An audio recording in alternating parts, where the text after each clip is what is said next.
Hey everybody, we made it. We've come this far. Look at us go, huh? All right, so we're just gonna cover a few quick things here. The bag is done. Yay for the bag being done.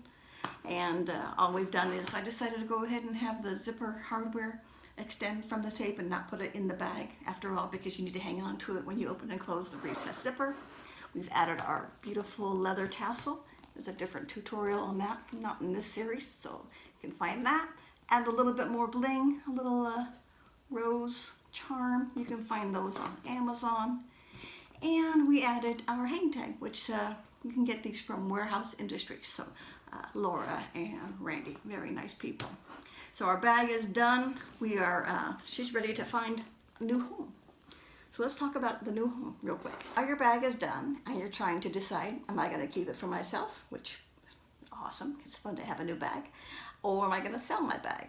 If you're gonna sell your bag, you absolutely need to know what were your hard costs.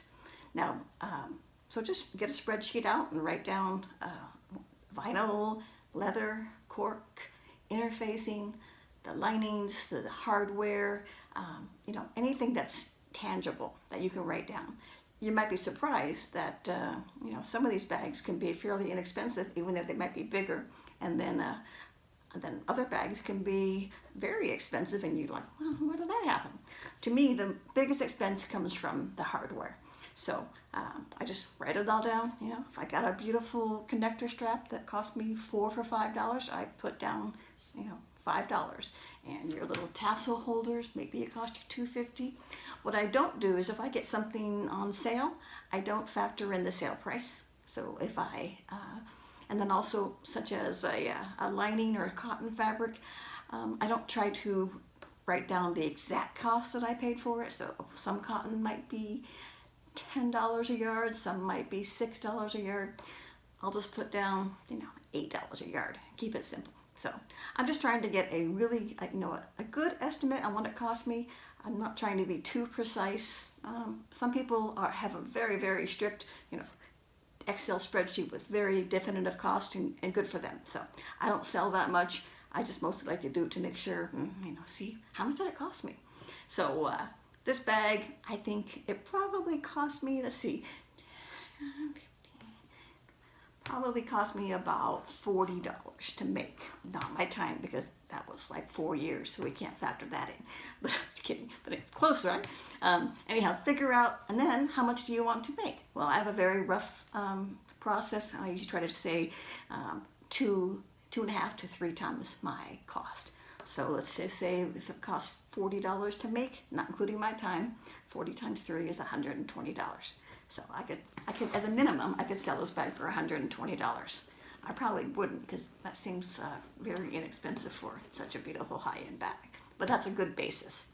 So just, understand your costs, keep record of it, and don't undercharge, don't undersell yourself. You do yourself a disservice, and sometimes you do your other marketers or other craftspeople a disservice too. But really, in the bottom line, it's up to you. So if you want to give it away for free, for that matter, it's up to you. It's your bag. So next, let's talk about photography, how to make your bag stand out. So first, this is my advice. There's plenty of people who do this for a living. I don't. I like to take pictures of my bags outside. The outside lighting is, to me, natural lighting is just the prettiest. But it needs to be a logical setting too. So like Lauren says, don't put your bag inside a potted plant, because potted plants don't really grow bags.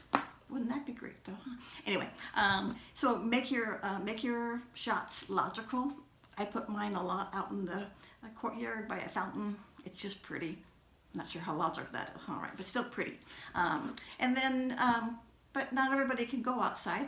Maybe your weather doesn't permit, so think about, you can get a light box. Light boxes are really nice. I'm not sure, I think you can get them on Amazon, and they have all different sizes, or you can jimmy up one of your own for that matter.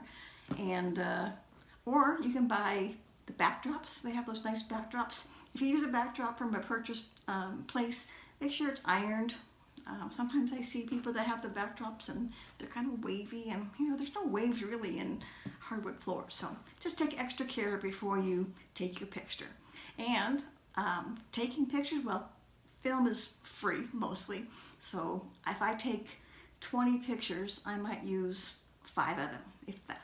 So just take as many as possible because you never know what's going to happen, who's flying by, what distraction might have gotten you, off camera. So just take lots of pictures and then only post the absolute best ones. So I also like to carry a kit with me whenever I'm taking pictures because lo and behold, there'll be a stray thread that I didn't catch, or there'll be a little, goober that I should have wiped off. So keep a little photography kit with you when you are taking pictures of your beautiful bags, because they are a reflection of you, and so they need to be as good as possible. So I think that's it. I think that concludes our video course. Like I said, I sure hope you learned a lot and maybe had some fun. I sure did. So until next time, I'll see you soon.